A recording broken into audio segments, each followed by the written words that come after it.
Hello dear students, welcome to S school of engineering and welcome to पैडवॉक। तो hope कि आप सब लोग अच्छे होंगे और आपकी पढ़ाई भी अच्छी चल रही होगी। तो कंट्रोल सिस्टम के कॉम्प्रिहेंसिव कोर्स का ये लेक्चर नंबर 5 है। अभी तक हमने जो लेक्चर्स किए उनमें हमने बेसिक्स देख लिए और हमने open loop close loop configurations देख लिए और फिर हमने ट्रांसफर फंक्शन की बात की। तो इलेक्ट्रिकल नेटवर्क के लिए मैथमेटिकल मॉडलिंग भी आपने देख ली, सिंगल पोर्ट और टू पोर्ट नेटवर्क्स के लिए। तो आज के इस सेशन में हम यहाँ पर डिस्कस करने वाले एक बहुत important topic, that is mathematical modelling of mechanical systems. GATE में क्वेश्चंस भले नहीं आ रहे, लेकिन ईएससी और पीएसयू का एक बहुत इंपॉर्टेंट टॉपिक है और इसके वीडियोस भी आपको हर जगह अवेलेबल नहीं मिलते। तो डेफिनेटली आपके लिए इंपॉर्टेंट वीडियो होगा, तो बने रहिएगा मेरे साथ। और चैनल पर अगर नए हैं तो चैनल को सब्सक्राइब कर लीजिए, क्योंकि इस कॉम्प्रिहेंसिव कोर्स के साथ दूसरे कॉम्प्रिहेंसिव कोर्सेज भी बहुत जल्दी आपको इस चैनल पर मिलने वाले हैं। और अगर हम पेड कोर्सेज की बात करें तो 2 डेज और आपका डिस्काउंट अभी चल रहा है। होली है कल, तो कल तक ये डिस्काउंट अवेलेबल है आपके लिए। तो इससे पहले कि रेट्स बढ़ जाएं, बिल्कुल आप पैडवॉक ऐप डाउनलोड कर लीजिए प्ले स्टोर से और वहाँ से आप कोर्सेज परचेज कर सकते हैं। तो चलिए शुरू करते हैं आज के वीडियो को। टॉपिक है हमारा mathematical modelling of mechanical systems.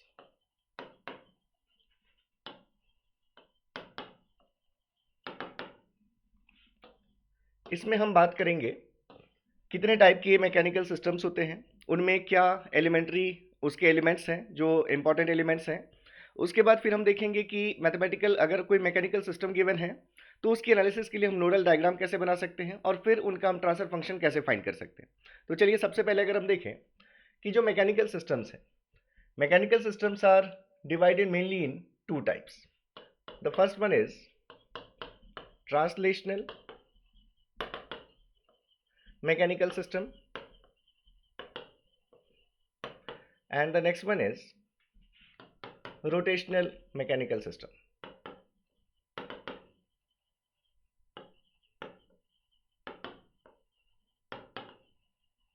तो हम स्टार्ट कर रहे हैं सबसे पहले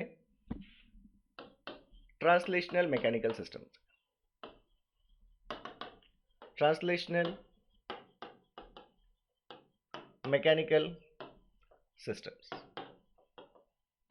देखिए ट्रांसलेशनल मैकेनिकल सिस्टम मतलब जब आप कभी किसी बॉडी पर फोर्स लगाते हैं और तब जो मोशन है अगर वो एक लीनियर मोशन होती है, मतलब अगर आप देखें कि जैसे यहाँ पर अगर हम बात करें इनपुट और आउटपुट्स की सबसे पहले, तो यहाँ पर जो इनपुट होगा मैकेनिकल ट्रांसलेशनल सिस्टम के लिए इनपुट हमारा हमेशा क्या होगा, फोर्स।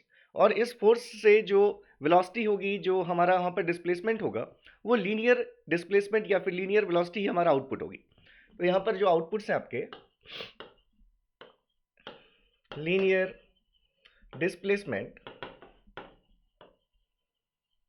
नॉर्मली इसको आप x से रिप्रेजेंट करते हैं, और लीनियर वेलोसिटी जिसको कि नॉर्मली आप v से रिप्रेजेंट करते हैं। जो फोर्स होगा नॉर्मली हम f से रिप्रेजेंट करेंगे। तो यहाँ पर हमारे पास इनपुट फोर्स होगा और फोर्स अप्लाई करने पर लीनियर मोशन होता है, यहाँ पर लीनियर डिस्प्लेसमेंट या लीनियर वेलोसिटी आएगी, वो हमारा आउटपुट है। जो 3 बेसिक एलिमेंट्स हैं, 3 बेसिक एलिमेंट्स आर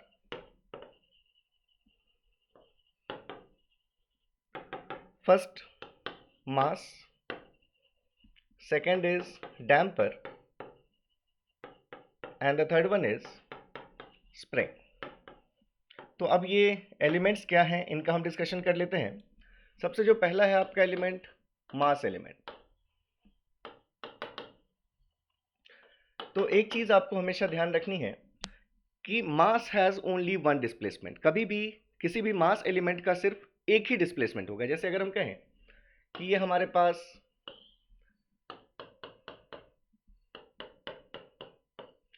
ये कोई हमारा एक मास है, लेट्स से m,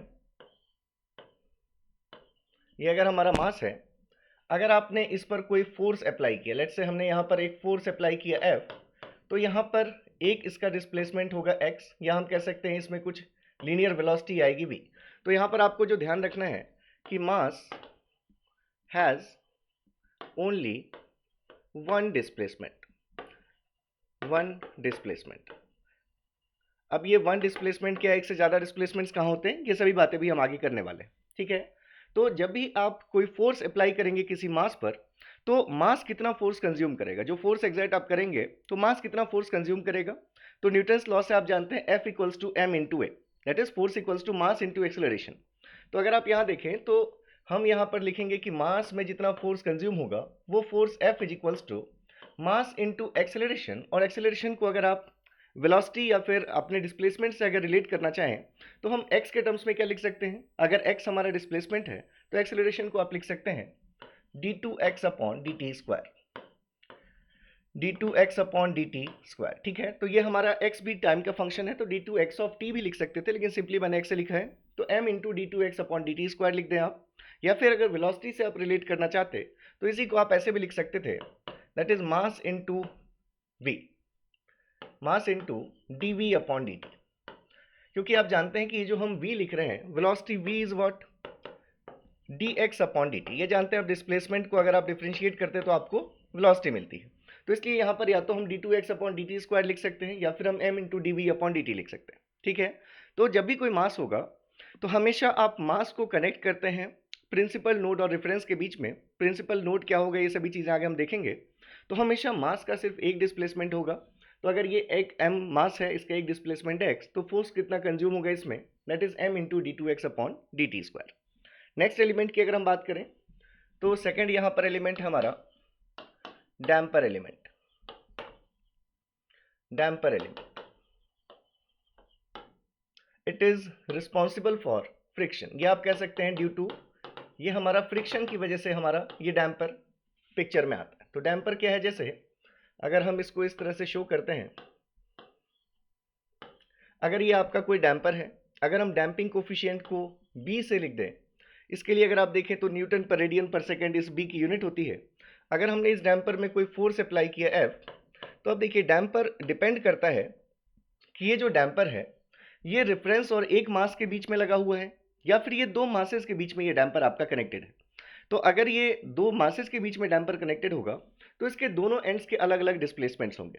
ठीक है, तो अगर हमने मान लिया कि इस फोर्स F के एप्लीकेशन पर इस एंड का जो डिस्प्लेसमेंट है, अगर इस एंड का डिस्प्लेसमेंट है x1, या इस एंड की जो वेलोसिटी है अगर उस एंड की वेलोसिटी है v1, ऐसे ही इस एंड पर हम मान सकते हैं कि इस एंड का जो डिस्प्लेसमेंट है अगर वो है x2, या फिर इस एंड की जो वेलोसिटी है अगर हम मान लेते हैं वो कितनी है, अगर हमारी v2। तो हम नेट डिस्प्लेसमेंट की अगर बात करेंगे और अगर हम इक्वेशन इस नोड पर लिख रहे हैं, जैसे कि आप केवीएल इक्वेशन भी जब लिखते हैं, केसीएल इक्वेशन, तो आप जिस नोड पर लिखते हैं केसीएल इक्वेशन, उस नोड को आप हाईएस्ट पोटेंशियल पर मानकर कैसे लिखते हैं, v1 नोड पर लिख रहे हैं तो v1 माइनस वी लिखते हैं, फिर v2 नोड पर जब लिखते हैं तो v2 माइनस वी लिखते हैं। तो वही कॉन्सेप्ट आपको यहाँ भी लेना है। अगर हम नेट डिस्प्लेसमेंट की बात करें तो net displacement x1 minus x2 होगा जब हम इस नोड पर चेक कर रहे हैं, और इस नोड पर ले रहे हैं तो x2 माइनस x1 लेंगे। तो अब ये डैम्पर कितना फोर्स कंज्यूम करेगा, तो अगर आपने इसमें फोर्स अप्लाई किया F, तो ये जो फोर्स कंज्यूम्ड है इसको आप लिख सकते हैं F इज इक्वल्स टू, या तो आप लिख सकते हैं B into D upon D T of x1 minus x2, x1 minus x2। ये हमने इसलिए लिखा क्योंकि हम नेट डिस्प्लेसमेंट की बात करें। अगर यहाँ पर हम सीधे dx लिखते हैं, अगर एक ही डिस्प्लेसमेंट होता तो हम सिर्फ dx लिखते, लेकिन अगर दो मासेस के बीच में लगा है तो दोनों नोड्स के अलग अलग डिस्प्लेसमेंट्स हो सकते हैं, तो यहाँ पर हमारे पास x1 माइनस x2 हमने लिखा। ठीक है, जैसे हमने ये डिस्प्लेसमेंट के टर्म्स में लिखा तो d बाई डी टी लिखा, यहीं पर हम ये भी लिख सकते थे, या फिर b into V one minus V two, यहाँ हम क्या लिख सकते थे, v1 minus V two, D X one by D T को हम v1 कह सकते हैं, D X two by D T को हम v2 कह सकते हैं। तो फोर्स जो कंज्यूम होगा आपके डैम्पर में that will be damping coefficient b into D by D T of x1 minus x2। ठीक है, तो ये हमारे पास वेयर, यहाँ पर हम लिख सकते हैं where x is equals to net displacement x is equals to x1 minus x2 और v is equals to v1 minus v2। ठीक है, तो हम यहाँ लिख सकते हैं इसलिए F इज इक्वल्स टू या तो B into D X by D T या फिर B इंटू वी भी लिख सकते हैं। ठीक है, जहाँ पर हमने V और X को डिफाइन कर दिया। तो यह है आपका डैम्पर एलिमेंट जो कि आपके स्प्रिंग की जो आपके फ्रिक्शन की वजह से आएगा। ठीक है, नेक्स्ट अगर हम थर्ड ले लें तो थर्ड हमारे पास एलिमेंट है that is spring element. Spring element it accounts for stiffness. जो डिफॉर्मेशन होता है तो ये इलास्टिसिटी आप अगर देखें तो किसी बॉडी की इलास्टिसिटी के लिए यहाँ पर अगर उसमें हम अगर कोई फोर्स अप्लाई करें तो जो स्प्रिंग प्रॉपर्टी होती है उसकी वजह से यहाँ पर हम लेते हैं कौन सा, स्प्रिंग एलिमेंट। तो ये फिर से आपके पास अगर ये कोई स्प्रिंग एलिमेंट मान लेते हैं कि स्प्रिंग कांस्टेंट इसका के है, न्यूटन पर मीटर में स्प्रिंग कांस्टेंट होता है। अगर हमने इस पर कोई फोर्स अप्लाई किया है, फिर से आप अगर मान लें कि इसके दोनों एंड्स का अलग अलग अगर डिस्प्लेसमेंट है, तो अगर इस एंड का हम डिस्प्लेसमेंट मान लेते हैं कि इस एंड का जो डिस्प्लेसमेंट है वो x1 है, या जो वेलोसिटी है वो v1 है, और इस एंड के लिए अगर हम मान लें कि इसका जो डिस्प्लेसमेंट है दैट इज x2 और वेलोसिटी को अगर हम मान लें v2, तो फिर से अब यहाँ पर जो फोर्स कंज्यूम होगा ये F force consumed by the spring element is written as, आप लिखते हैं F इज इक्वल्स टू या तो simply K into x1 minus x2, जहाँ पर फिर से x1 minus x2 net displacement है। अगर दो मासेस के बीच में लगा आपका स्प्रिंग तब तो आप K into X one minus X two लिखते। अगर एक ही मास और रेफरेंस के बीच में लगा होता तो सिंपली K इंटू एक्स हो जाता, एक ही डिस्प्लेसमेंट होता तो बस x आता। इसी को अगर हम देखें तो ये भी लिख सकते हैं, और F is equals to K into integration of v1 minus v2 v1 minus v2 dt। क्योंकि हम x1 को क्या लिख सकते हैं, इंटीग्रेशन ऑफ v1 dt, क्योंकि d by D T of x1 is v1, तो यहाँ से v1 को हम लिख सकते हैं, x1 को लिख सकते हैं हम इंटीग्रेशन ऑफ v1 dt, ऐसे ही x2 को लिख सकते थे इंटीग्रेशन ऑफ v2 dt। तो इस इक्वेशन को हम इस फॉर्म में भी लिख सकते हैं, या फिर हम लिखें इसको f is equals to k into X और k into integration of v dt, जहां पर हम लिख देते हैं कि where x is equals to x1 minus x2 and v is equals to v1 minus v2। ठीक है, तो ये हमारे पास तीन बेसिक एलिमेंट्स हैं किसके, ट्रांसलेशनल मैकेनिकल सिस्टम के। जब लीनियर मोशन हो रहा है ऐसे सिस्टम में, ऐसे मैकेनिकल सिस्टम में ये तीन एलिमेंट्स आपने लिखे। अब जो दूसरा मैकेनिकल सिस्टम लिया आपने that is rotational mechanical system, कि अब यहाँ पर जैसे आपका ट्रांसलेशनल मैकेनिकल सिस्टम है तो इनपुट के फॉर्म में आप अप्लाई करते हैं फोर्स, लेकिन जब आपका रोटेशनल मैकेनिकल सिस्टम है, जैसे मान लीजिए कि आप किसी डोर को अगर ओपन या क्लोज करते हैं तो वहाँ जो उसका मूवमेंट है वो कैसा होता है, वो आपके सर्कुलर शेप का मूवमेंट होता है, पूरा सर्कल नहीं बनता, लेकिन आप जब डोर को ओपन या क्लोज करते हैं तब जो मूवमेंट है उसको आप समझ सकते हैं, रोटेशनल मैकेनिकल सिस्टम का ये एक एग्जाम्पल है। तो रोटेशनल मैकेनिकल सिस्टम के केस में इनपुट फोर्स नहीं होता, इनपुट होता है torque, that is force into perpendicular distance. जैसे आप अगर किसी डोर की जैसे हम बात कर रहे थे, तो अगर कभी आपको दरवाजे को खोलना हो तो हिंज जो है उसका जहाँ पर जॉइंट है, जैसे मान लीजिए ये आपका कोई दरवाज़ा है तो जहाँ पर इसका जॉइंट है आप इसके जितने पास से दरवाजे को पुश करके खोलना चाहेंगे उतनी ज़्यादा आपको मेहनत लगेगी, लेकिन जैसे जैसे आप उस जॉइंट से दूर जाकर के दरवाजे को पुश करते हैं तो कम एफर्ट में आपका दरवाज़ा खुल जाता है। क्यों? क्योंकि फोर्स तो आपने इक्वल ही लगाया, लेकिन परपेंडिकुलर डिस्टेंस अगर बढ़ गया उस जॉइंट से, इसका मतलब जो अप्लाई कर रहे हैं आप टॉर्क, उसकी वैल्यू बढ़ गई, तो उतनी ही फोर्स पर दरवाजा आपका इजीली खुल जाता है। तो यहाँ पर अब हम उसी सिस्टम की बात करने वाले हैं, that is rotational mechanical systems. यहाँ पर जो हमारे पास इनपुट और आउटपुट होंगे, यहाँ पर इनपुट होगा हमारा टॉर्क, टी से रिप्रेजेंट करेंगे, और जो आउटपुट होंगे हमारे वो होगा यहाँ पर एंगुलर डिस्प्लेसमेंट थीटा और angular velocity, angular velocity that is omega से लिखते हैं इसको आप। तो ये आपके क्या हैं, ये आपके इनपुट्स एंड आउटपुट्स हैं। यहाँ भी अगर आप तीन बेसिक एलिमेंट्स की बात करेंगे तो यहाँ पर भी एलिमेंट्स वही हैं, मास, स्प्रिंग, डैम्पर, लेकिन यहाँ पर हम उनको स्प्रिंग और डैम्पर को हम टॉर्शनल स्प्रिंग और टॉर्शनल डैम्पर नाम देते हैं, और मास को हम इनर्शियल मास एलिमेंट नाम देते हैं। तो यहाँ पर भी अगर आप देखेंगे बेसिक एलिमेंट्स, तो three basic elements are, first one is mass और इनर्शियल मास एलिमेंट।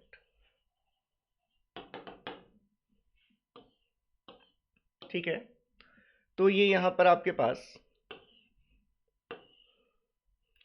अगर मान लीजिए कि हमारे पास क्या है, ये एक इनर्शियल मास एलिमेंट, ठीक है। अगर ये हम कहें कि हमारे पास ये कोई इनर्शियल मास है m, या इसको अभी मैं सिंपली शो कर देता हूँ नॉर्मल ही मास की तरह। जैसे ये हमारे पास क्या है,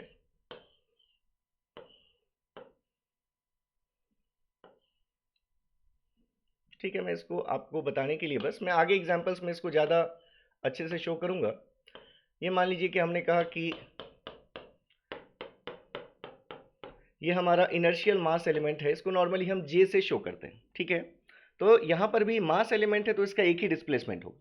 अगर मान लीजिए आपने टॉर्क अप्लाई किया टी, तो अगर इसमें डिस्प्लेसमेंट आ रहा है थीटा, या फिर अगर हम कहें कि इसकी एंगुलर वेलोसिटी मिल रही है आपको ओमेगा, तो अगर हम यहाँ पर देखें कि टॉर्क कितना कंज्यूम होगा इस इनर्शियल मास एलिमेंट में, तो यहाँ पर फिर से आप लिखते हैं torque consume T is equals to, जैसे आप वहाँ पर मास इनटू एक्सेलरेशन लिखते हैं वैसे ही सेम कॉन्सेप्ट से यहाँ पर भी आपको मिलेगी value J into D two theta upon D T square. जैसे मास इंटू एक्सेलरेशन लिखा था आपने, वैसे ही यहाँ पर भी आपका inertial mass into inertial acceleration की बात हो रही है, तो D two theta upon D T square. या फिर जैसे यहाँ पर भी आप अगर देखें तो omega equals to D theta by D T. जो एंगुलर वेलोसिटी है वो एंगुलर डिस्प्लेसमेंट से आपके इस फॉर्म में रिलेटेड है, तो यहाँ से भी फिर से आप इसको और क्या लिख सकते थे, और आप लिख सकते थे इसको J into D omega upon D T. तो ये आपके इनर्शियल मास में कितना फोर्स कंज्यूम होगा ये उसकी हमने बात की, ठीक है, कितना टॉर्क कंज्यूम होगा। ऐसे ही अगर आपके पास है सेकंड एलिमेंट, दैट इज इसको हम टॉर्शनल डैम्पर कहते हैं, टॉर्शनल डैम्पर एलिमेंट। तो यहाँ पर भी अब ये अगर डैम्पर है और दो मासेस के बीच में अगर लगा है तो इसके दो डिस्प्लेसमेंट्स पॉसिबल है। तो अगर मान लीजिए हमने ये टॉर्क अप्लाई किया टी, जिससे कि इस नोड का डिस्प्लेसमेंट है थीटा 1, या इस नोड की एंगुलर वेलोसिटी है ओमेगा 1, और इस नोड का अगर डिस्प्लेसमेंट है थीटा 2 और एंगुलर वेलोसिटी है अगर ओमेगा 2।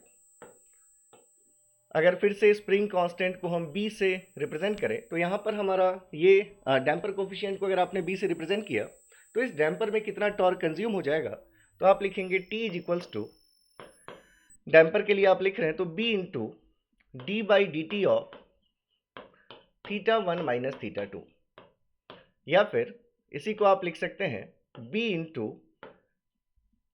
ओमेगा 1 माइनस ओमेगा 2, या फिर इसको आप लिख सकते हैं b into V T is equals to b into, या तो आप लिखते हैं D theta by D T और b into w, where again theta is what, net displacement, that is theta 1 minus theta 2, and omega is omega 1 minus omega 2। तो ये है आपका टॉर्शनल डैम्पर एलिमेंट जो कि फिर से फ्रिक्शन की वजह से आएगा। और नेक्स्ट और लास्ट यहाँ पर भी आपके पास जो एलिमेंट है that is torsional spring element.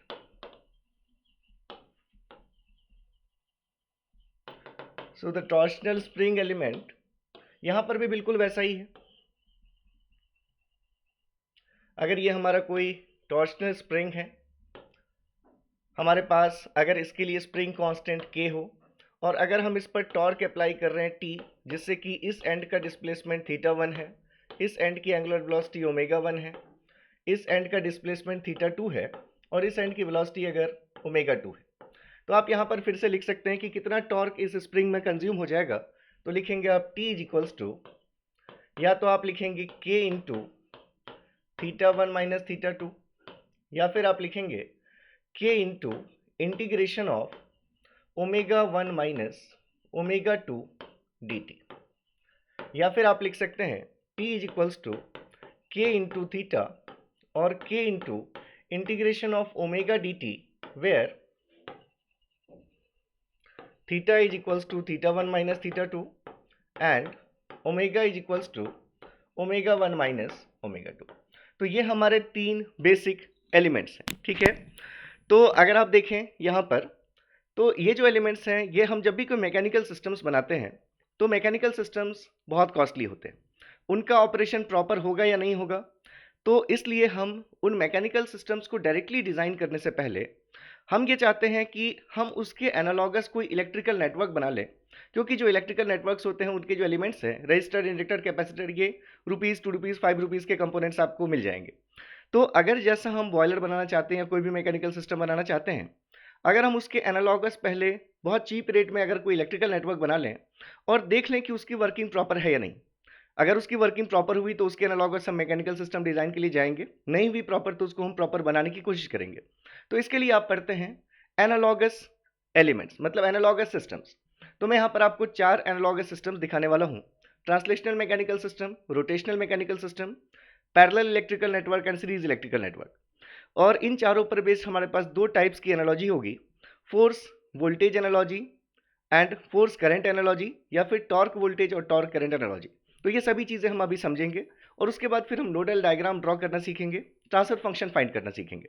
तो सबसे पहले अगर हम बात करें, अच्छा जैसे मैं यहाँ पर लिख ही देता हूँ कि ये जैसे हमने लिया है, ये जो बी ले रहे हैं आप, इसकी यूनिट याद रखिएगा, न्यूटन पर रेडियंस पर सेकेंड, ठीक है।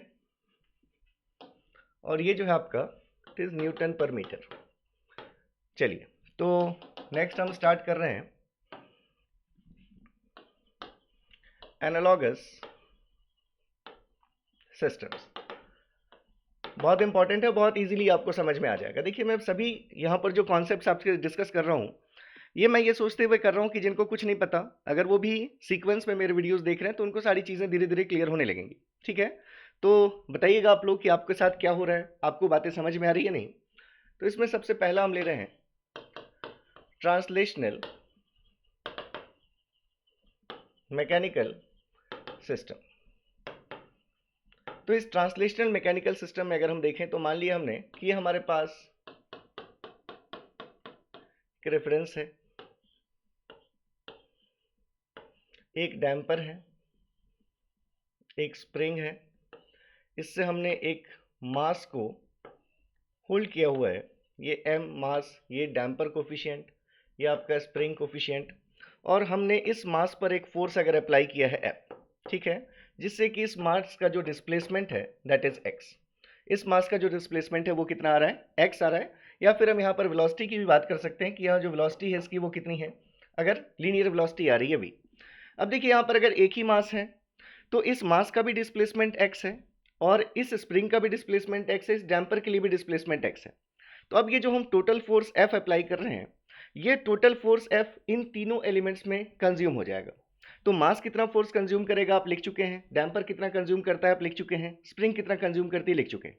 मतलब आप अगर देखें, हम कहें कि अगर मास पर हमने कहा कि फोर्स हमारा F1 कंज्यूम हो रहा है, अगर हमने कहा कि इस डैम्पर में फोर्स F2 कंज्यूम हो रहा है, इस स्प्रिंग में फोर्स F3 कंज्यूम हो रहा है, तो आप ये लिख सकते हैं कि total applied force F will be consumed in all three elements, so F is equals to F1 plus F2 plus F3, ऐसा लिख सकते हैं हम।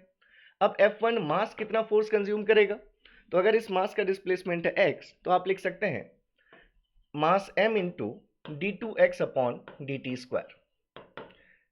F2 स्प्रिंग कितना फोर्स, ये डैम्पर कितना फोर्स कंज्यूम करेगा, तो डैम्पिंग कोफिशिएंट अगर b है तो आप लिख चुके हैं b into D X by D T, एक ही डिस्प्लेसमेंट है। और स्प्रिंग कितना फोर्स कंज्यूम करेगी, तो अगर स्प्रिंग कोफिशिएंट k है तो k इंटू एक्स आपने लिखा था। तो ये आपके पास आ गई इक्वेशन 1 कि अगर हम ट्रांसलेशनल मैकेनिकल सिस्टम में देखते हैं तो हमारे पास एक अगर फोर्स हमने अप्लाई किया तो वो मास डैम्पर और स्प्रिंग में इस तरह से कंज्यूम हो जाएगा। हमेशा बस 3 चीज़ें याद रखिए, मास कितना फोर्स कंज्यूम करेगा m into D two X upon D T square, damper कितना करेगा b into D X by D T, और स्प्रिंग कितना करेगी k इंटू एक्स, ठीक है। तो ये हमने लिख दिया। ऐसे ही अगर हम सेकेंड लेते हैं एनालॉजी में, that is rotational mechanical system. Rotational mechanical system, तो इस रोटेशनल मैकेनिकल सिस्टम को अगर आप देखें तो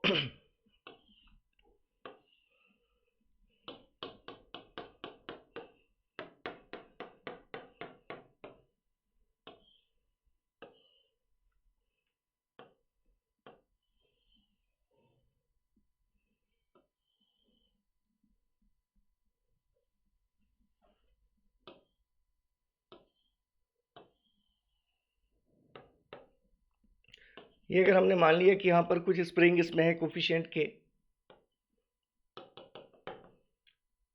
ये आपका इनर्शियल मास जे है, और अगर आपने इसमें टॉर्क अप्लाई किया टी, तो अगर हम कहें कि ये हमारा जो डिस्प्लेसमेंट है एंगुलर, ये हमारा एंगुलर डिस्प्लेसमेंट हो रहा है ये थीटा, ठीक है।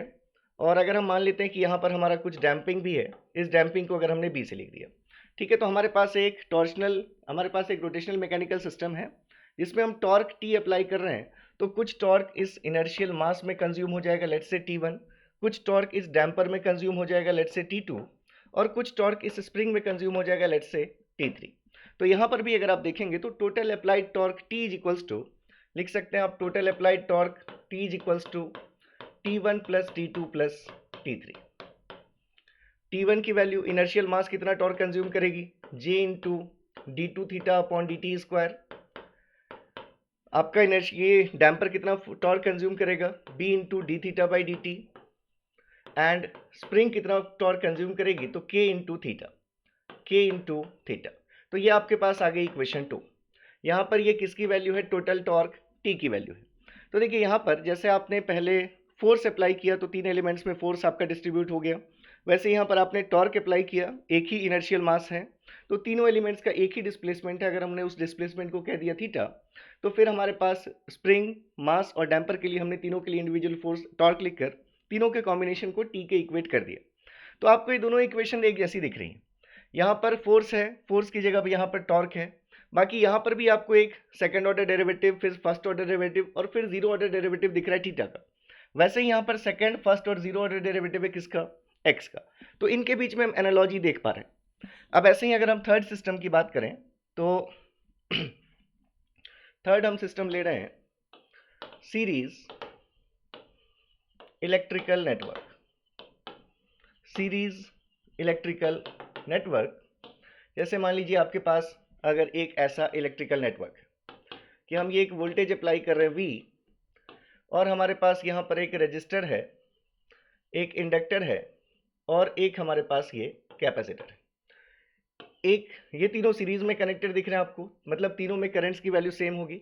तो मान लेते हैं कि हमारा जो करंट है वो इन तीनों में, इस लूप का करंट है अगर I, ये अगर रेजिस्टेंस है R, ये इंडक्टर अगर है आपका L, और ये कैपेसिटर है आपके पास अगर C। तो अगर हम मान लें कि ये वोल्टेज V अप्लाई करने पर सीरीज नेटवर्क है, तीनों में कुछ कुछ वोल्टेज ड्रॉप हो जा रहा होगा जो टोटल वोल्टेज V को इक्वेट कर रहा होगा।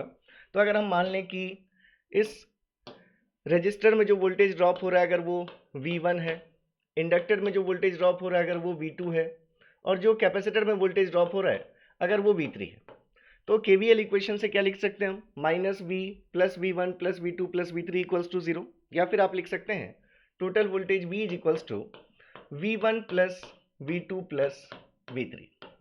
अब तीनों एलिमेंट्स में अगर आपको करंट पता है, तो अगर रजिस्टर में करंट आपको पता है I, तो इस रेजिस्टेंस में वोल्टेज कितना होगा, I into R, voltage equation of resistance I into are.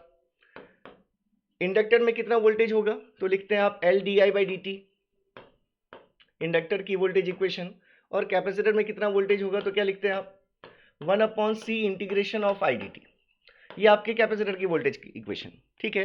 अब यहाँ जो हम करंट I लिख रहे हैं, अगर हम करंट को चार्ज के टर्म्स में अगर रिलेट कर दें तो करंट की वैल्यू किसके बराबर होती है, अगर हम चार्ज से रिलेट करें तो हम current I is equals to लिख सकते हैं D Q upon D T.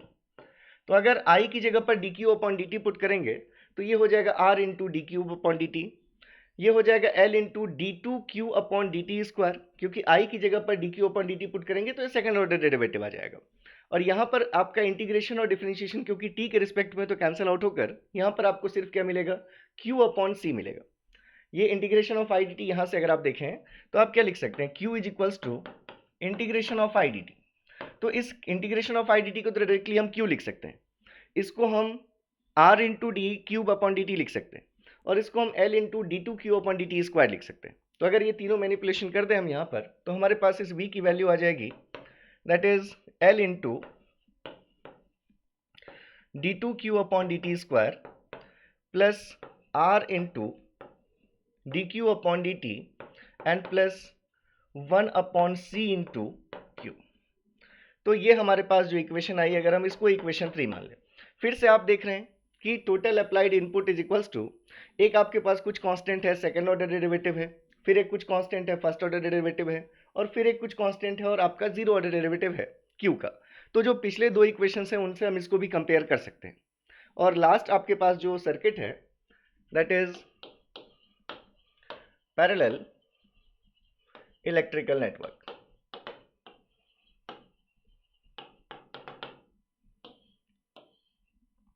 जैसे आपके पास अगर एक ऐसा नेटवर्क हो जिसमें कि आप ये एक करंट सोर्स अप्लाई किया आपने आई, और आपके पास तीन एलिमेंट्स पैरेलली कनेक्टेड है, एक रेजिस्टर है, एक इंडक्टर है, और ये आपके पास एक कैपेसिटर भी है। ठीक है, अब क्योंकि ये तीनों पैरेलल में है तो जो भी वोल्टेज होगा तीनों में सेम होगा। तो अगर हम कहें कि इनका जो वोल्टेज है सभी का, यहां से लेकर यहां तक के वोल्टेज को अगर हमने वी मान लिया, ठीक है, मतलब इस नोड का भी पोटेंशियल वी है, यहाँ का भी पोटेंशियल वी है, यहाँ का भी पोटेंशियल वी है, और यहाँ का भी पोटेंशियल वी है। ठीक है, अब केसीएल से अगर आप देखें तो यहाँ से जो भी करंट आई आएगा वही करंट इनमें डिवाइड होगा। मतलब अगर हमने मान लिया कि इसमें करंट हमारा आ रहा है I1, इसमें अगर करंट हमारा आ रहा है I2, और अगर इसमें करंट आ रहा है I3, तो हम फिर से इस टोटल करंट I को इक्वेट कर सकते हैं I1 plus I2 plus I3 से। तो यहाँ से हमारे पास क्या आ जाएगी value, I is equals to I1 plus I2 plus I3। अब तीनों एलिमेंट्स में वोल्टेज आपका अगर V है तो तीनों इक्वेशन, तीनों एलिमेंट्स के लिए आपको करंट इक्वेशंस पता है। अगर आप यहाँ पर लिखेंगे तो I is equals to I1 इस रेजिस्टेंस में करंट है, और रेजिस्टेंस के लिए करंट इक्वेशन क्या है हमारे पास, V बाई आर। तो अगर वोल्टेज V है तो हम लिख सकते हैं इस करंट I1 को V बाई आर, अगर ये R, L और ये C है। Next current equation for inductor, तो इंडक्टर में कितना करंट आएगा, 1/L इंटीग्रेशन ऑफ जो उसमें वोल्टेज है V dt। और कैपेसिटर के लिए करंट इक्वेशन आपको पता है C इंटू, अगर कैपेसिटर के क्रॉस वोल्टेज V है तो C dV/dt। तो ये आपके पास इक्वेशन आ गई। अब फिर से अगर जैसे हमने प्रीवियस केस में करंट को चार्ज से रिलेट करके इस इक्वेशन को मैनिपुलेट किया था, अगर हमारे पास की जो वोल्टेज V है अगर हम इसको फ्लक्स से रिलेट कर दें, तो आपको फ्लक्स और वोल्टेज के बीच का रिलेशन पता है, हम V is equals to d∅dt लिख सकते हैं, जहां पर कि फाई हमारा इलेक्ट्रिक फ्लक्स है। तो अगर आपने d∅dt लिख दिया तो ये क्या आ जाएगा 1/r इंटू d∅dt, ये क्या आ जाएगा 1/L into integration of VDD। तो यहाँ से क्या दिख रहा है आपको, फाई के बराबर हो जाएगा, तो ये 1/L इंटू फाई आ जाएगा, और ये क्या आ जाएगी चीज, C इंटू d∅/dt स्क्वायर आ जाएगा। तो यहाँ से आप लिख सकते हैं I इज इक्वल्स टू, सबसे पहले इसके साथ लिख लेते हैं C into d∅/dt square, plus इसके साथ आ जाएगा आपके पास 1/r into d∅/dt, and next आ जाएगा आपके पास 1/L इंटू फाई। इसको हम मान लेते हैं इक्वेशन 4। ठीक है, अब मैं ये चारों इक्वेशंस आपके सामने एक साथ में लिख देता हूं जिससे कि हम एनालॉजी कंपेयर कर सके। तो हमारे पास इक्वेशन 1 थी जिसमें हम फोर्स लिख रहे थे, m d2x/dt square, b dx/dt and plus k into x. Next हमने लिखी है टॉर्क के लिए equation J into d2θ/dt square, b into dθ/dt and plus k into theta. Next हमने लिखा है वोल्टेज की इक्वेशन, तो हमारे पास देखिए यहाँ से क्या है, ये third equation V is equals to L R और 1/C है। ठीक है, तो ये हमारे पास है L d2q/dt square plus R into dq/dt and plus 1/C into Q।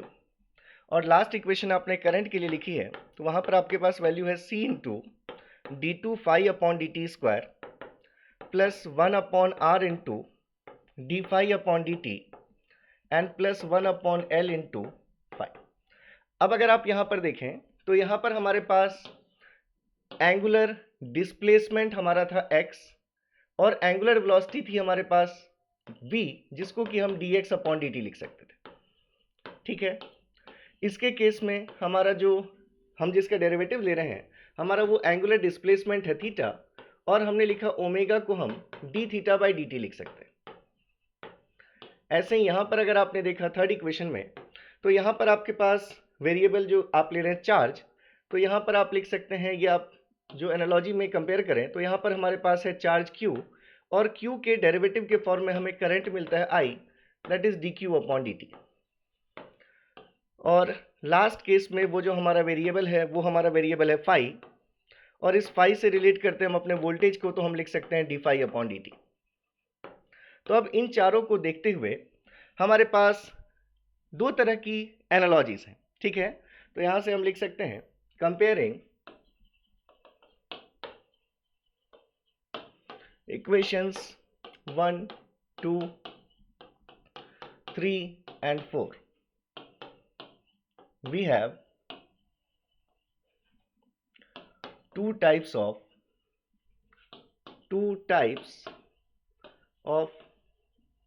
Analogies. कौन कौन सी एनालॉजीज हैं? फोर्स और टॉर्क।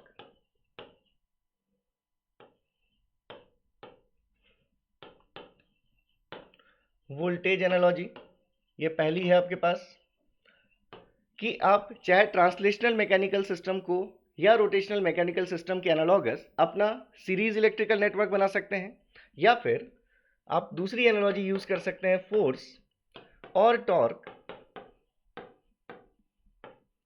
Versus current analogy. मतलब हम ट्रांसलेशनल या रोटेशनल मैकेनिकल सिस्टम के एनालॉगस एक दूसरा कौन सा इलेक्ट्रिकल नेटवर्क ले सकते हैं जो हमने पैरेलल इलेक्ट्रिकल नेटवर्क में शो किया। तो अब मैं सारे पैरामीटर्स आपको लिख देता हूं कि एक इक्वेशन से दूसरे इक्वेशन में जाने पर आपको सिर्फ क्या रिप्लेसमेंट्स करने, ठीक है। तो देखिए यहां पर force, torque, voltage and current, ये हमारे पास चार एनालॉजीज हम लिख रहे हैं।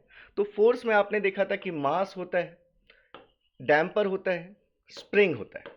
यहाँ पर एंगुलर डिस्प्लेसमेंट और एंगुलर वेलोसिटी होती है, ठीक है।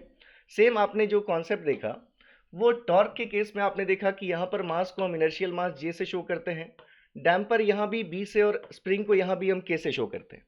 एक्स की जगह पर डिस्प्लेसमेंट है थीटा, और वी की जगह पर हमारी वेलोसिटी है एंगुलर वेलोसिटी ओमेगा।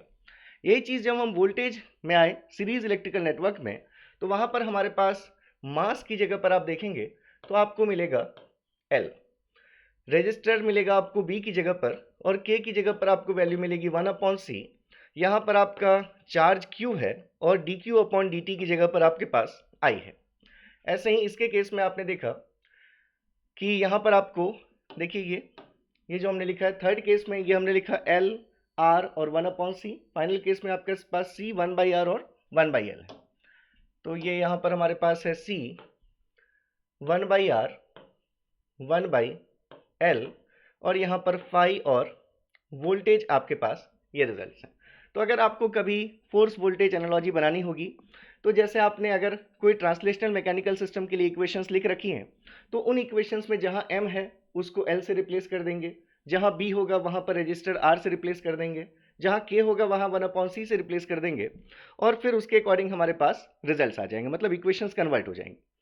तो अब एक क्वेश्चन के थ्रू टाइम, क्योंकि चलिए अभी हमारे पास 15 मिनट्स मैक्सिमम और हम इस लेक्चर में लेंगे, तो अब हम देखते हैं कि किसी ट्रांसलेशनल मैकेनिकल सिस्टम के लिए हम नोडल डायग्राम कैसे फॉर्म करते हैं, उस नोडल डायग्राम से हम ट्रांसफर फंक्शन कैसे कैलकुलेट करते हैं, और फिर उस जो हमारे पास मैकेनिकल सिस्टम है उसके करस्पॉन्डिंग अगर आपसे बोला जाए कि इसके एनालॉगस हमें इलेक्ट्रिकल नेटवर्क बनाकर दिखाइए, तो कैसे आप विद इन सेकेंड्स आप इजीली उसको फॉर्म कर सकते हैं।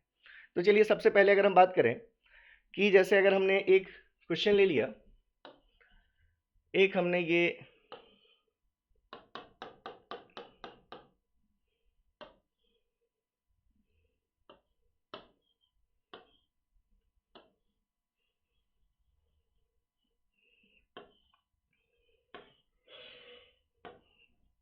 ये हमारा मास है m1, इसमें एक स्प्रिंग लगाकर हमने एक और मास यहाँ पर हैंग किया है, let's say it is m2। हम इस मास पर फोर्स अप्लाई कर रहे हैं F, इस मास पर हमने फोर्स अप्लाई किया F, जिससे कि इस मास का जो डिस्प्लेसमेंट है वो गिवन है आपको x1, और इस मास का जो डिस्प्लेसमेंट है ये आपको गिवन है x2।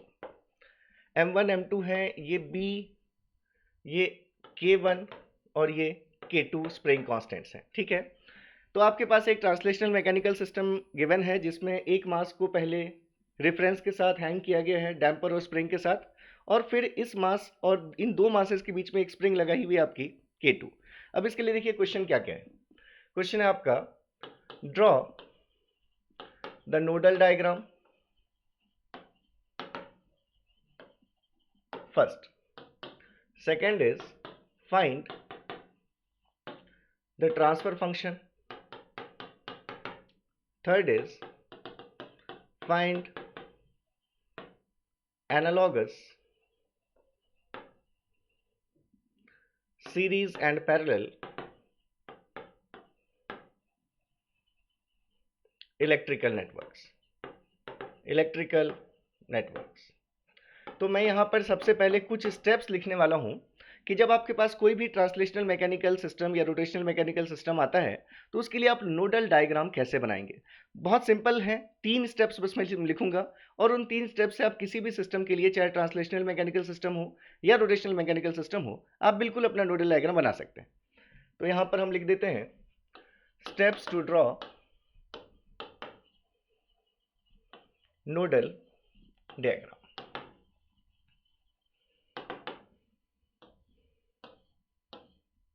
अच्छा, एक चीज़ और याद रखिएगा कि आप जानते हैं कि फ्रिक्शन में कभी भी एनर्जी स्टोर नहीं हो सकती, ठीक है। तो जो एनर्जी स्टोरिंग एलिमेंट्स हैं, वो एनर्जी स्टोरिंग एलिमेंट्स आपके मैकेनिकल सिस्टम्स में कौन कौन से होते हैं? मास और स्प्रिंग जो एलिमेंट है वो एनर्जी स्टोरिंग एलिमेंट्स हैं, ठीक है। और जो आपके डैम्पर है वो एनर्जी स्टोर नहीं कर सकता। चलिए, तो नोडल डायग्राम की अगर हम बात करेंगे तो स्टेप्स है आपका पहला कि टेक नंबर ऑफ डिस्प्लेसमेंट्स या number of nodes is equals to number of displacements। आपको जितने डिस्प्लेसमेंट्स दिख रहे हैं उतने ही नोड्स आपको लेने हैं। कितने नोड्स लेने हैं? जो भी आपके पास ट्रांसलेशनल या मैकेनिकल सिस्टम्स गिवन है उसमें जितने डिस्प्लेसमेंट्स दिख रहे हैं, ट्रांसलेशनल होगा तो एंगुलर मतलब आपको लीनियर डिस्प्लेसमेंट दिखेंगे, और अगर रोटेशनल मैकेनिकल सिस्टम होगा तो एंगुलर डिस्प्लेसमेंट दिखेंगे, पहली चीज। सेकेंड हो गई आपकी ऑलवेज कनेक्ट मास और inertial mass element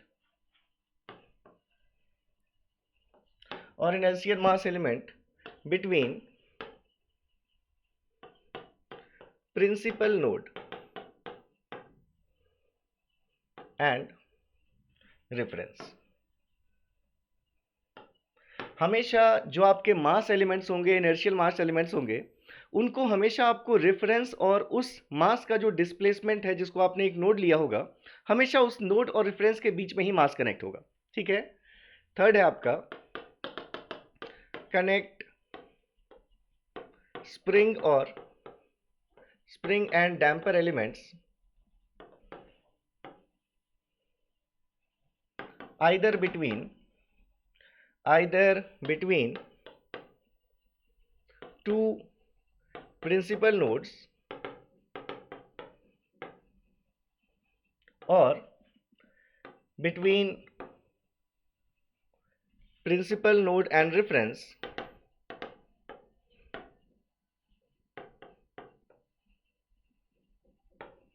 depending on their position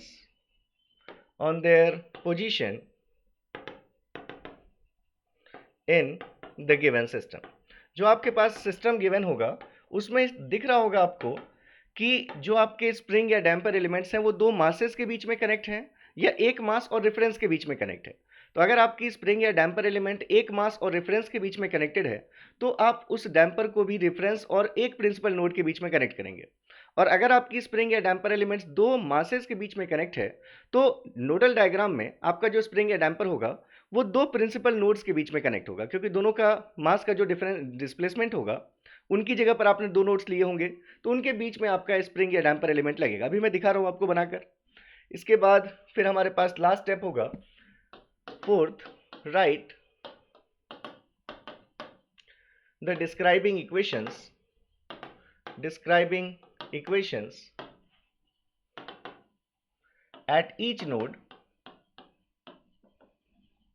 and simplify। And simplify.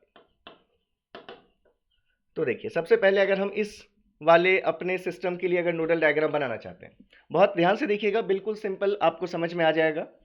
अगर हम इस ट्रांसलेशनल मैकेनिकल सिस्टम के करस्पॉन्डिंग आप अगर अपना नोडल डायग्राम बनाना चाहते हैं, तो सबसे पहले तो हमने क्या किया, हमने एक रेफरेंस ले लिया।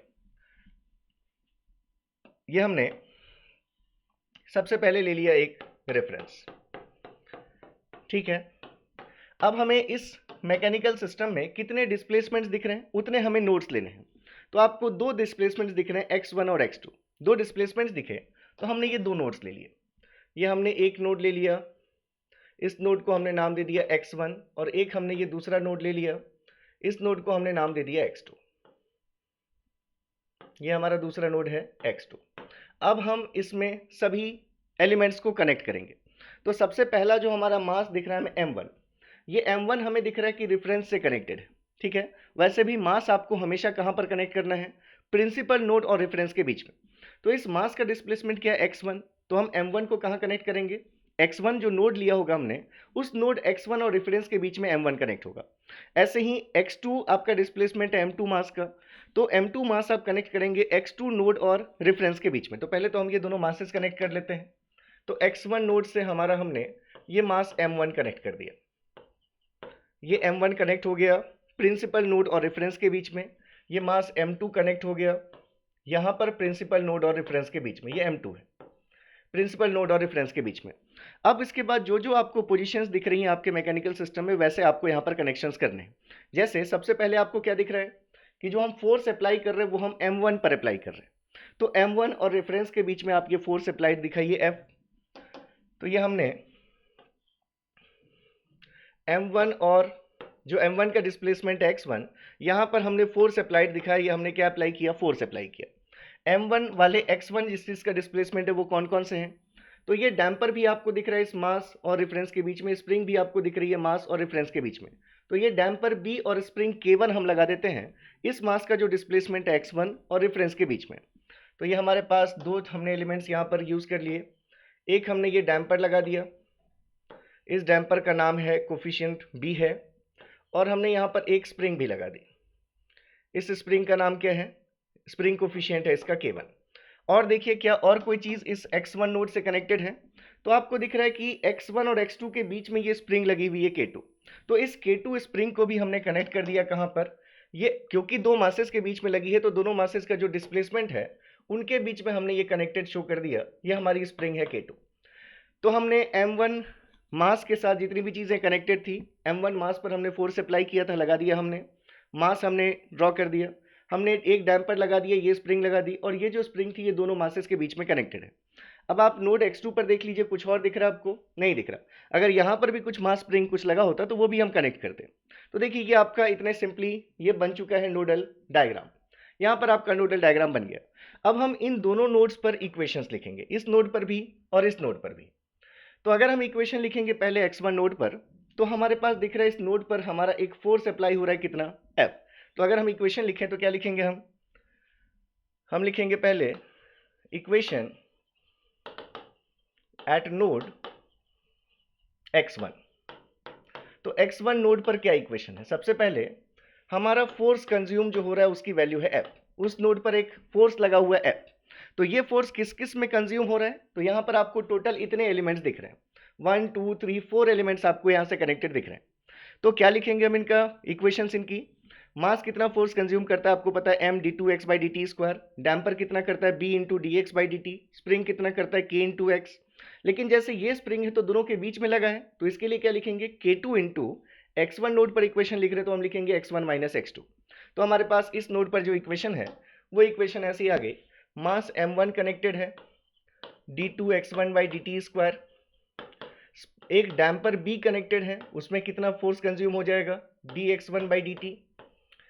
फिर हमारे पास एक स्प्रिंग K1 कनेक्टेड है जिसका एक ही डिस्प्लेसमेंट है x1, और एक हमारे पास स्प्रिंग K2 भी कनेक्टेड है जिसका डिस्प्लेसमेंट, क्योंकि हम x1 नोड पर इक्वेशन लिख रहे हैं इसलिए हम क्या लिखेंगे, x1 माइनस x2 लिखेंगे। अगर हम x2 नोड पर इक्वेशन लिख रहे होते तो क्या लेते, हम x2 माइनस x1 लेते। तो एक हमारे पास ये इक्वेशन आ गई, ठीक है। और दूसरी इक्वेशन अगर हम देखें तो इक्वेशन एट नोड x2। तो x2 नोड पर क्या इक्वेशन है, देखिए यहां पर कोई फोर्स आपने इस नोड पर अप्लाई नहीं किया, मतलब zero equals to total applied force is what, zero equals to. तो क्या लिखेंगे हम, जीरो इक्वल्स टू, एक यहां पर मास है, उसमें कितना फोर्स कंज्यूम होता, मास है आपका m2, उसका डिस्प्लेसमेंट है x2, तो d2x2 अपॉन dt स्क्वायर। और एक आपको स्प्रिंग दिख रही है कनेक्टेड, जो कि x2 और x1 के बीच में कनेक्टेड है। अब हम x2 नोड पर इक्वेशन लिख रहे हैं, तो क्या लिखेंगे हम, k2 into x2 minus x1 लिखेंगे। तो ये हमारे पास वैल्यू आ गई k2 into x2 minus x1। इसको मान लेते हैं इक्वेशन 2। अब क्योंकि हमें ट्रांसफर फंक्शन चाहिए, तो देखिए यहां से अगर कोई आपसे पूछे कि ट्रांसफर फंक्शन क्या होगा, ट्रांसफर फंक्शन, तो ट्रांसफर फंक्शन होता है आउटपुट का लैप्लास अपॉन इनपुट का लैप्लास। इनपुट क्या है, जो आप फोर्स अप्लाई कर रहे हैं, ठीक है, तो ये फोर्स का लैप्लास एफ ऑफ एस आपका इनपुट है, और आउटपुट क्या है, आप फोर्स जिस मास पर अप्लाई कर रहे हो m1, उस मास का जो इमीडिएट डिस्प्लेसमेंट है, मतलब x1 आपका क्या है, आउटपुट है। तो यहां जो आपका ट्रांसफर फंक्शन होने वाला है टी ऑफ एस, अगर हम नाम दे दें, तो वो ट्रांसफर फंक्शन होने वाला है हमारा डिस्प्लेसमेंट x1 का Laplace divided by applied input force का लैप्लास। हमें ये चीज कैलकुलेट करनी है, ठीक है, हमें ये चीज कैलकुलेट करनी है। तो इसके लिए हमारे पास दो इक्वेशंस आ गई। अब इन दोनों इक्वेशंस में अगर हम लैप्लास ट्रांसफॉर्म यूज कर लें, तो हम क्या लिख सकते हैं, ठीक है, तो आप यहां से लिख सकते हैं अप्लाइंग लैप्लास ट्रांसफॉर्म। मैं डायरेक्टली लिख देता हूं from equation one, from equation one.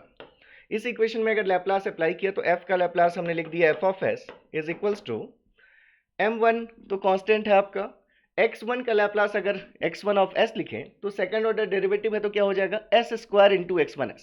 तो ये आ गया आपके पास m1 s square into x1s plus ऐसे ही b into s into x1s plus k1 into x1s and plus k2 into x1s minus x2s।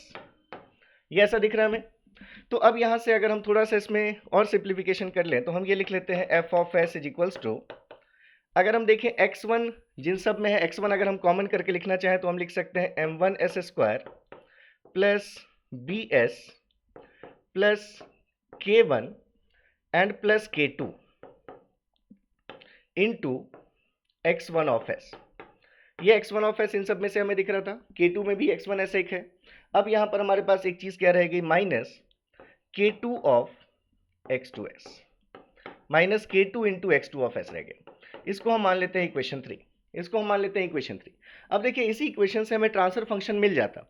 अगर ये टर्म नहीं होता, या ये टर्म भी x1 के टर्म्स में अगर होता, तो हमारे पास x1s upon F of S, हम ये ट्रांसफर फंक्शन फाइंड कर सकते थे। लेकिन प्रॉब्लम कौन कर रहा है, ये x2s प्रॉब्लम कर रहा है। तो इस x2s को हम यहाँ से हटाएंगे, या इसको हम रिप्लेस करेंगे in terms of x1 of s, और उसके लिए हमारे पास है ये दूसरी इक्वेशन। तो अगर हम इस इक्वेशन में लैप्लास अप्लाई करें, तो हम लिख सकते हैं फ्रॉम इक्वेशन 2, फ्रॉम इक्वेशन 2, यहां से देखिए जीरो इक्वल्स टू, इस इक्वेशन में भी हम लैप्लास अप्लाई कर रहे हैं इस इक्वेशन में, तो यहां से क्या आ जाएगा m2 into S square into x2 of s। तो यहां से हमारे पास ये वैल्यू आ गई m2 S square x2 of s plus, इसके लिए क्या आ जाएगा k2 into x2s minus x1s। इसके लिए क्या आ जाएगा k2 into x2s minus x1s, ठीक है। तो अगर आप यहां से देखें, तो हम अगर लिखना चाहें, तो इसको ऐसे लिख सकते हैं m2s square and plus k2 into x2s and minus k2 into x1s is equals to zero, is equals to zero. तो अभी हमने क्या देखा कि हमें जो ट्रांसफर फंक्शन फाइंड करना है, उसमें हमें x2 को रिप्लेस करना है x1 से। तो अगर आप यहां से x2 की वैल्यू लिखना चाहते हैं, तो क्या हम यहां से x2 ऑफ s ऐसा लिख सकते हैं, इस टर्म को इधर कर लें, तो हम यहां से लिख सकते हैं x2 of s is equals to k2 into x1s divided by m2s square plus k2, ठीक लिखा हमने। तो ये हमने x2 ऑफ s की वैल्यू फाइंड कर ली। अब अगर हम ये वैल्यू इक्वेशन 3 में पुट कर दें, ये जो हमारे पास इक्वेशन 3 आई है, जिसमें हमें ये प्रॉब्लम कर रहा था ट्रांसफर फंक्शन फाइंड करने में, तो अगर हम यहां पर रिप्लेस कर दें इसको, ठीक है, तो यहां से हम लिख रहे हैं substituting value of K2 x2 of S in equation 3। तो इक्वेशन 3 में हमारे पास f ऑफ S की वैल्यू थी, जिसमें एक टर्म तो ऐसा लिखा हुआ है m1s² plus bs plus k1 plus k2 into x1s, तो यहाँ पर है, इससे हमें कोई प्रॉब्लम नहीं थी। माइनस में यहाँ पर लिखा हुआ है, माइनस में हमारे पास k2 इंटू x2s, तो अब हम x2s की ये वैल्यू पुट कर देंगे। k2 into x2 of s लिखना है तो k2 इंटू k2 से हमारे पास k2 स्क्वायर आ जाएगा और x1s अपॉन ये पूरी चीज आ जाएगी। तो माइनस हमने लिखा k2 square x1s upon m2s square plus k2। तो अब हम यहां से देख सकते हैं पूरे में से हमारे पास x1s कॉमन आ जाएगा, तो f ऑफ s की वैल्यू आ गई हमारे पास m1s square plus bs plus k1 plus k2 minus k2 square upon m2s square plus k2, और इस पूरे के साथ हमारे पास क्या है, ये x1 ऑफ s है। देयरफॉर हम यहाँ से फाइंड कर सकते हैं transfer function that is x1s upon f of s। तो क्या रिजल्ट आ जाएगा, x1s upon f of s अगर करना चाहते हैं तो या तो इसको आप देख लीजिए सिंप्लीफाई करके, मैं डायरेक्टली लिख देता हूँ। तो यहाँ से हमारे पास रिजल्ट आ गया x1s upon f of s that is m2s square plus k2 upon m1s square plus bs plus k1 plus k2 into m2s square plus k2 and minus k2 square. एक बार check कर लीजिएगा calculation, वैसे भी calculation मेरा purpose नहीं है आपको सिखाना, आपको सब आता है। यहाँ से बस आपको x1s upon f of s का जब रेशियो आप फाइंड करेंगे तो ये पूरी चीज़ इधर आ जाएगी, तो ये जो डिनोमिनेटर है वो न्यूमरेटर में आ गया और इसको मैंने सिंप्लीफाई कर लिया। ठीक है, तो होप कि ये सही है कैलकुलेशन, कुछ मिस्टेक भी होगी तो आप इसको करेक्ट कर लीजिएगा। तो ये तो पहली चीज़ हो गई कि हमने, हमारे पास एक ट्रांसलेशनल मैकेनिकल सिस्टम गिवन था तो हमने उसका नोडल डायग्राम बनाना सीखा और फिर हमने उसका ट्रांसफर फंक्शन कैलकुलेट करना सीखा। अब बात आती है एनालॉगस नेटवर्क कैसे फाइंड करेंगे। बिल्कुल सिंपल है। तो अगर हम देखें सबसे पहले to find force voltage analogous network,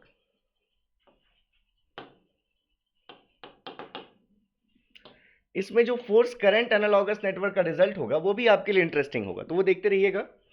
तो हमारे पास जो इक्वेशन थी, जो हमारे पास इक्वेशन 1 है, वो इक्वेशन 1 देखिए क्या है, ये हमारे पास थी इक्वेशन 1, ये जो आपको दिख रही है। अब इस इक्वेशन में फोर्स वोल्टेज जब हम एनालॉजी लेते हैं तो फोर्स वोल्टेज एनालॉजी में मैं यहाँ पर एक बार फिर से लिख देता हूँ। फोर्स वोल्टेज एनालॉजी में ये फोर्स और वोल्टेज, यहाँ पर हमारे पास मास, डैम्पर, स्प्रिंग, वेलोसिटी, डिस्प्लेसमेंट और वेलोसिटी है। यहाँ पर हमारे पास क्या है, वोल्टेज में हमारे पास है L, R, 1/C, Q and I। तो ये हमें रिप्लेसमेंट्स करने, ठीक है।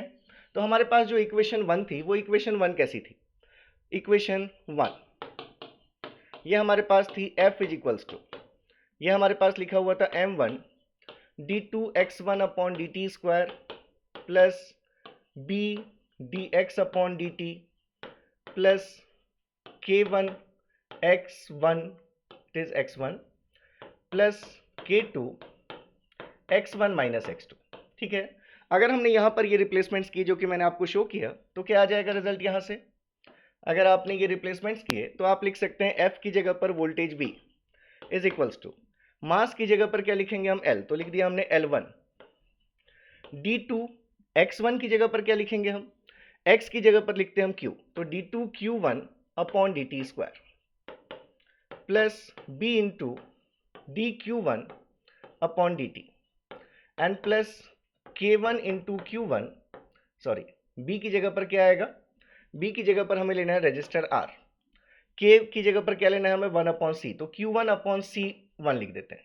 ठीक है, और K2 की जगह पर 1/C2 और x1 माइनस x2 की जगह पर हम Q1 माइनस Q2 लिख लेते हैं। अब देखिए यहाँ से आपको ये पता है कि dq upon dt is equals to I, d2q upon dt square is equals to क्या हो जाएगा, D I by D T, और इंटीग्रेशन या जो आप लिखते हैं q इज इक्वल्स टू, तो integration of I D T लिख सकते हैं। ठीक है, ये तीन चीज़ें आपको पता है, तो अगर आप ये तीनों चीज़ें यहाँ पर रिप्लेस कर दें तो v इज इक्वल्स टू लिख सकते हैं आप L1 one into D I one by D T plus R into I one, ये D two Q upon D T square की वैल्यू हो गई D I by D T, ये D Q upon D T क्या हो गया हमारे पास करंट I, यहाँ वन है Q1 तो हमने लिख दिया I1। यहाँ देखिए Q1 को क्या लिख सकते हैं, इंटीग्रेशन ऑफ I1 dt, तो 1 upon C1 integration of I1 dt and plus 1 upon C2 integration of I1 minus I2 dt। बस बन गया आपका इलेक्ट्रिकल नेटवर्क। ये आपके पास एक लूप बना है, अभी उस इलेक्ट्रिकल नेटवर्क का आपके पास एक लूप बना है। तो ये इक्वेशन 1 से आपके पास ये चीज़ आ गई, एक आपके पास ये रिजल्ट आ गया इक्वेशन 1 से, जो कि आपको एक KVL इक्वेशन दिख रही है। आपको दिख रहा है कि दो लूप्स हैं, एक लूप का करंट I1 है, एक लूप का करंट I2 है। तो एक आपका ये इंडक्टर, ये आपका रजिस्टर और एक कैपेसिटर C1, ये सिर्फ आपके लूप 1 में है। और जिस कैपेसिटर में करंट I1 माइनस I2 है, ये कैपेसिटर की वोल्टेज इक्वेशन है 1 upon C integration of IDT। तो ये कैपेसिटर दोनों लूप के बीच में लगा हुआ है, जिसमें नेट करंट कितना है, I1 माइनस I2 है। तो इसको बना लेंगे हम। अब हमारे पास जो इक्वेशन 2 थी वो लिखा आपने फ्रॉम इक्वेशन 2, फ्रॉम इक्वेशन 2।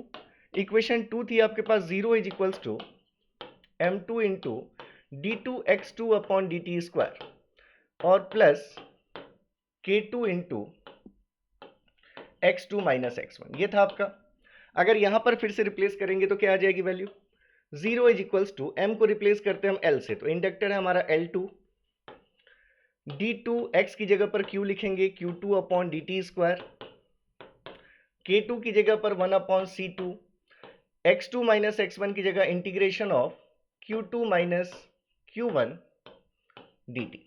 अब इसकी जगह पर अगर हम फिर से रिप्लेस कर दें कि dq by dt is equals to i, तो यहाँ से हमारे पास इक्वेशन आ गई 0 is equals to L2 into D I2 upon D T plus 1 upon C2 into, it is 1 upon C2 into, इसको हम क्या लिख सकते हैं, इंटीग्रेशन ऑफ q dt को I1 माइनस I2 लिख सकते हैं। यहाँ पर एक मिनट, मैंने k2 into x1 minus x2 है, x की जगह पर सिंपली यहाँ इंटीग्रेशन नहीं आएगा, क्या आएगा, x की जगह पर हम सिर्फ क्या लिखते हैं, it is q1 minus q2। तो q1 माइनस q2 को हम क्या लिख सकते हैं, 1 up integration I1 minus I2 dt लिख सकते हैं। तो देखिए यहां से देखकर आपको समझ में आ रहा है कि एक इंडक्टर है L2, उसमें सिर्फ I2 करंट फ्लो हो रहा है, और एक कैपेसिटर है C2 जिसमें ये वोल्टेज ड्रॉप है, मतलब उसमें करंट I1 माइनस I2 है। तो अगर आप इन दोनों इक्वेशंस को लेकर अगर आप नेटवर्क फॉर्म करें, इसको मान लीजिए हम इक्वेशन 5 मान लेते हैं और इसको हम इक्वेशन 6 मान लेते हैं। तो देखिए इक्वेशन 5 से हमारे पास वोल्टेज V कंज्यूम हो रहा है। हमारे पास देखिए दो लूप्स हैं, एक ये लूप है, इसका करंट है I1, और एक यहाँ पर हमारे पास लूप है, इसका करंट है I2। हमें इस लूप में एलिमेंट्स सेट करने। तो देखिए पहला क्या एलिमेंट है, ये जो वोल्टेज है किस किस में ड्रॉप हो रहे हैं, एक इंडक्टर है L1 जिसमें करंट सिर्फ I1 है, मतलब वो सिर्फ लूप 1 का पार्ट है आपका एक इंडक्टर L1। तो हमने यहाँ पर एक इंडक्टर कनेक्ट कर दिया, ये हमने एक इंडक्टर कनेक्ट कर दिया, इसका नाम हमने लिख दिया L1। और क्या है जिसमें सिर्फ I1 करंट हो, तो हमें दिख रहा है एक रजिस्टर R है जिसमें सिर्फ I1 करंट है, तो हमने एक रजिस्टर भी ले लिया यहाँ पर R, इसमें भी करंट सिर्फ I1 है। और क्या हमारे पास हमें दिख रहा है एक कैपेसिटर भी है जिसमें सिर्फ I1 करंट है, तो हमने यहाँ पर एक कैपेसिटर भी ले लिया, यहाँ पर हमने एक कैपेसिटर भी ले लिया, इस कैपेसिटर का नाम है C1। अब हमें एक और कैपेसिटर दिख रहा है, लेकिन इस कैपेसिटर में करंट होना चाहिए I1 माइनस I2, मतलब इन दोनों लूप्स के बीच में ये कैपेसिटर लगा हुआ है, ये कैपेसिटर C2। तो इस कैपेसिटर में अगर नेट करंट देखते तो क्या आता, I1 माइनस I2, जब हम इस लूप के लिए इक्वेशन लिख रहे थे। तो ये हमारे पास पहला लूप कंप्लीट हो गया। अब दूसरे लूप की इक्वेशन देखिए, यहाँ एक कैपेसिटर जो कि ऑलरेडी आप कनेक्ट कर चुके हैं, उसके अलावा सिर्फ एक ही इंडक्टर है जिसमें सिर्फ करंट I2 फ्लो हो रहा है, मतलब यहाँ पर एक और एलिमेंट कौन सा है, तो यहाँ पर आपके पास एक और इंडक्टर लगा हुआ है, और ये आपका लूप कंप्लीट हो गया। ये इंडक्टर है आपका L2। तो ये आपके पास क्या हो गया, ये फोर्स वोल्टेज एनालॉगस नेटवर्क हो गया। तो अगर आपको उस मैकेनिकल सिस्टम की टेस्टिंग करनी है तो आप बस ये छोटा सा इलेक्ट्रिकल नेटवर्क बना लीजिए और इसमें देखिए कि आप अगर अप्लाई करते हैं वोल्टेज V तो आपको जो यहाँ पर करंट्स मिल रहे हैं वो आपको सेटिस्फाई कर रहे हैं नहीं, जो आप सिस्टम डिज़ाइन करना चाहते हो उसकी प्रॉपर्टी को। तो ये पहला हो गया। इसी तरह से अब हमें अगर चाहिए क्या, लास्ट हमें जो चाहिए that is to find force current analogous network.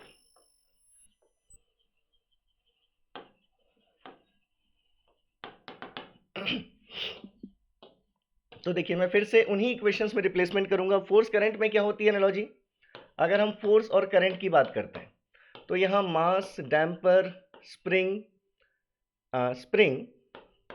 Then displacement and velocity, वो यहाँ पर क्या हमारे पास, यहाँ पर हमारे पास वो जो चीज़ें देखिए, ये आपके पास एनालॉजी दिख रही है आपको, ये एनालॉजी। हम अब फोर्स और करंट की बात करने वाले हैं। तो m की जगह पर c है, फिर 1/r है, फिर 1/l है। तो ये हम चीज़ यहाँ पर लिख देते हैं। क्या क्या चीज़ें हमारे पास, c है, 1/r है, 1/l है, x की जगह पर 5 फ्लक्स है हमारा, और v हमारा जो वेलोसिटी थी वो यहाँ पर वोल्टेज भी है। तो ये रिप्लेसमेंट्स हमें करने हैं। हमारे जो इक्वेशंस थे ट्रांसलेशनल मैकेनिकल सिस्टम के लिए, वो इक्वेशन 1 ऐसी थी, that is f is equals to m1 d2x upon dt square, b dx upon dx1 upon dt, k1 x1, k2 x1 minus x2। तो इसके एनालॉगस क्या आ जाएगा, f की जगह पर हमने लिख दिया that is current I is equals to, m की जगह पर आ गया c1 d2 phi1 upon dt square, b into d phi1 upon dt, b की जगह पर क्या लिखते हैं हम 1/r, प्लस k की जगह पर लिखते हैं 1 अपॉन सी, k1 है तो 1 अपॉन c1 लिखा, x1 की जगह पर क्या लिखेंगे phi1, प्लस k2 की जगह 1 अपॉन c2, और यहाँ पर क्या आ जाएगा phi1 माइनस phi2 आ जाएगा। फिर से आप यहाँ पर रिप्लेस क्या करेंगे, आप यहाँ पर फिर से रिप्लेस करेंगे कि फाई जो आप ले रहे हैं वो वोल्टेज V की वैल्यू होती है d phi upon D t, जिससे कि फाई को आप क्या लिख सकते हैं, इंटीग्रेशन ऑफ V dt लिख सकते हैं। या फिर हम जहाँ पर d2 phi upon D T square की बात होगी वहाँ पर हम dv अपॉन डी टी लिख सकते हैं, वहाँ पर हम dv अपॉन डी टी लिख सकते हैं। तो ये सभी मैनिपुलेशन अगर आप यहाँ पर करते हैं तो आपके पास ये इक्वेशन कैसी कन्वर्ट हो जाएगी, I is equals to c1 into d v one by D T plus 1 upon r into it is v1। देखिए d phi by D T को हम v कह सकते हैं, so it is v1 plus 1 upon c1 into integration of v1 dt, phi one को हम integration v लिख सकते हैं, and here it is 1 upon c2 into integration of v1 minus v2 dt। इसको फिर से हम इक्वेशन 7 मान लेते हैं, मान लीजिए। तो अब फिर से देखिए ये हमारे पास क्या है, एक नोड पर केसीएल इक्वेशन लिखी गई है कि टोटल करंट उस नोड पर कितना कितना है। तो एक कैपेसिटर है जिसके अक्रॉस वोल्टेज V1 है, एक रजिस्टर है जिसके अक्रॉस वोल्टेज V1 है, एक और कैपेसिटर है हमारे पास, यहाँ it is 1 upon L1, I am sorry, ये क्या आ जाएगा यहाँ से 1 अपॉन L1, और यहाँ पर क्या आ जाएगा 1 अपॉन L2। ठीक है, K2 के करस्पॉन्डिंग 1 अपॉन L है। तो यहाँ पर हमारे पास L1 और ये L2 है। तो ये आपको दिख रहा है कि एक नोड पोटेंशियल है V1, जिस नोड पर हमारे एक कैपेसिटर, एक रजिस्टर और एक ये इंडक्टर कनेक्टेड है, और एक और इंडक्टर है जो दो नोड्स के बीच में कनेक्टेड है, जिन नोड्स का पोटेंशियल है V1 एंड V2।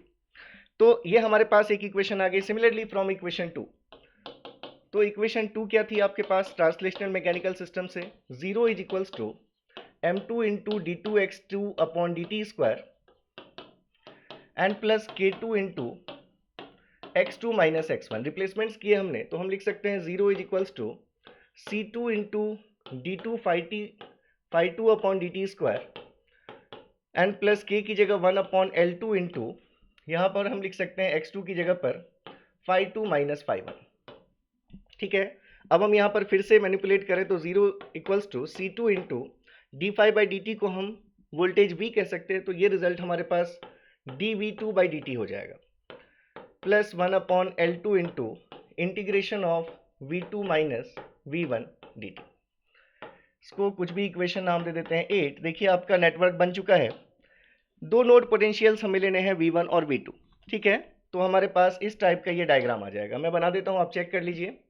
ये हमारे पास एक नोड मान लिया हमने, यहाँ का पोटेंशियल है V1 और एक ये नोड है, यहाँ का पोटेंशियल है V2। इस नोड पर केसीएल इक्वेशन ऐसी है कि current I is equals to, तो एक हमारे पास ये करंट I है, ये हमने ग्राउंड कर रखा है। अब यहाँ पर देखिए क्या क्या है, ये जो करंट I है वो किस किस में कंज्यूम हो रहा है। एक कैपेसिटर कनेक्टेड है इस नोड से जिसका वोल्टेज V1 है, एक रेजिस्टर है और एक इंडक्टर है। तो हमने तीन चीज़ें पहले तो कनेक्ट कर दी। एक हमने कैपेसिटर कनेक्ट कर दिया C1, एक हमने यहाँ पर रेजिस्टर कनेक्ट कर दिया R, और हमने एक यहाँ पर इंडक्टर कनेक्ट कर दिया L1। इन तीनों में पोटेंशियल कितना था, V1 था। लेकिन एक और इंडक्टर की इक्वेशन हमें दिख रही है, वोल्टेज इक्वेशन, करंट इक्वेशन, जिसमें टोटल वोल्टेज हम V1 माइनस V2 ले रहे हैं। इसका मतलब ये जो इंडक्टर लगा हुआ है ये नोड V1 और V2 के बीच में लगा हुआ है। तो ये हमने नोड V1 और V2 के बीच में ये एक इंडक्टर लगा दिया, ये इंडक्टर है आपका L2।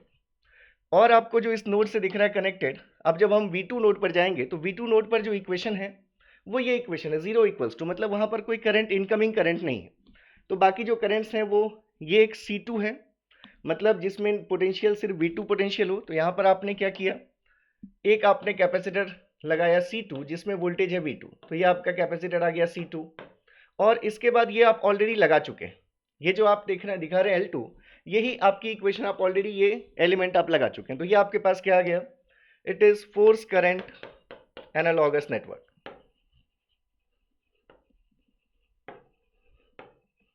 और अगर आप ध्यान से देखेंगे तो इंटरेस्टिंग क्या है कि ये जो डायग्राम है it is similar to the nodal diagram. The nodal diagram मतलब अगर आपने नोडल डायग्राम बना लिया है तो फोर्स करंट एनालॉजी में डायरेक्टली आप उनके एलिमेंट्स को रिप्लेस करके उसी डायग्राम से आप इलेक्ट्रिकल नेटवर्क बना सकते हैं, फोर्स करंट एनालॉगस नेटवर्क। तो ये मैंने आपको translational mechanical system, rotational mechanical system और इलेक्ट्रिकल सिस्टम्स के बीच में कुछ एनालॉजी बताने की कोशिश की। एक चीज़ और ध्यान रख सकते हैं आप, जैसे आप अगर ये ट्रांसफर फंक्शन आपने कैलकुलेट किया तो इस ट्रांसफर फंक्शन में जो S का मैक्सिमम पावर आपको दिख रहा है वह यहाँ एस स्क्वायर और यहाँ एस स्क्वायर प्रोडक्ट होकर ये पावर कितना हो जाएगा, मैक्सिमम 4 हो जाएगा। तो यहाँ पर ये मैक्सिमम पावर आपको 4 इसलिए मिल रहा है, मतलब इस सिस्टम का ऑर्डर आपको 4 इसलिए मिल रहा है डिनोमिनेटर में इसका मैक्सिमम पावर, क्योंकि यहाँ पर दो मास एलिमेंट्स थे। तो आपको ध्यान रखना है कि अगर एक मास एलिमेंट होगा तो जो डिनोमिनेटर में S का मैक्सिमम पावर आएगा ट्रांसफर फंक्शन में उसकी वैल्यू होगी 2, दो मास एलिमेंट्स के लिए वैल्यू होगी 4। तो ये यहाँ से डायरेक्टली ऑब्जेक्टिव सॉल्व हो जाते हैं, आपको ट्राई मतलब फाइंड करके नहीं देखना पड़ेगा। तो यहाँ पर एक मैं नोट लिख करके लिख देता हूँ कि मैक्सिमम पावर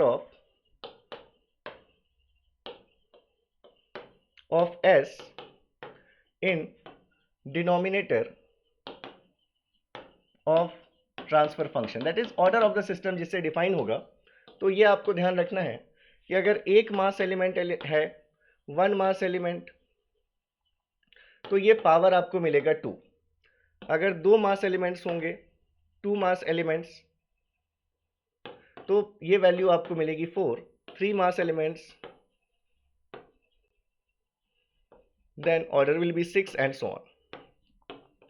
ठीक है, तो ये मैंने ट्रांसलेशनल और रोटेशनल मैकेनिकल सिस्टम को थोड़ा सा आपके साथ डिस्कस किया। इंपॉर्टेंट टॉपिक है और कम जगहों पर आपको वीडियोस मिलते हैं, तो ये आपके लिए एक अच्छा वीडियो होगा। इसको आप प्रॉपर नोट्स इसके कर लीजिएगा। और ये जो भी PDF है अभी मैं तुरंत इसको शेयर भी कर दूंगा आपके साथ, पैडवॉक जो हमारा टेलीग्राम ग्रुप है। तो टेलीग्राम ग्रुप का लिंक, ये सभी लिंक्स आपको डिस्क्रिप्शन में मिल जाएंगे। जो पैडवॉक ऐप है उसकी भी लिंक मिल जाएगी आपको, पैडवॉक स्टोर की लिंक मिल जाएगी। तो लास्ट 2 डेज आपके और यहाँ पर डिस्काउंट्स अभी अवेलेबल आप कर सकते हैं अवेलेबल। और यहाँ अगर आप देखें सिर्फ 2000 रुपीज़ में आपको 8 सब्जेक्ट्स गेट के लिए प्रिपेयर करवाए जाएंगे। तो सिर्फ मनी ओरिएंटेड आपको कोर्सेज ये नहीं है, ये बल्कि आपके लिए, जैसे जो लोग भी ऑलरेडी कोचिंग कर चुके हैं, जो फिर से अफोर्ड नहीं कर सकते उनके लिए, या फिर जो लोग अभी तक इंटरेस्ट जिनका नहीं बन पा रहा है गेट की प्रिपरेशन के लिए, उनके लिए पहली बार पैडवॉक आपके लिए लेकर आए कोर्सेज। तो बिल्कुल आप ऑप्ट कीजिए। और जिन लोगों को पहले देखना है कि सभी सब्जेक्ट्स में किस लेवल तक डील करूँगा, तो अभी मैं जैसे कंट्रोल सिस्टम्स के वीडियोस डाल रहा हूँ, मैं आपको डेमो के फॉर्म में पूरे 8 सब्जेक्ट के वीडियोस यहाँ पर इस चैनल पे अपलोड करूँगा, ठीक है, कॉम्प्रिहेंसिव कोर्स के नाम से। बस होगा क्या, जब आप पेड कोर्स में आएंगे तो मैं आपको थाउजेंड्स ऑफ प्रॉब्लम्स करवाऊंगा, लेकिन यहाँ पर हमारे पास इतना टाइम नहीं होगा यूट्यूब में कि हम नंबर ऑफ प्रॉब्लम्स बहुत ज़्यादा कर सकें, ठीक है। तो चलिए मिलते हैं फिर नेक्स्ट सेशन में, और आप लोगों का इंतजार करूंगा मैं पेड कोर्सेज में भी। तो नेक्स्ट वीडियो तक के लिए थैंक यू सो मच, अपना ख्याल रखिएगा, all the best, take care, bye bye, जय हिंद, जय भारत।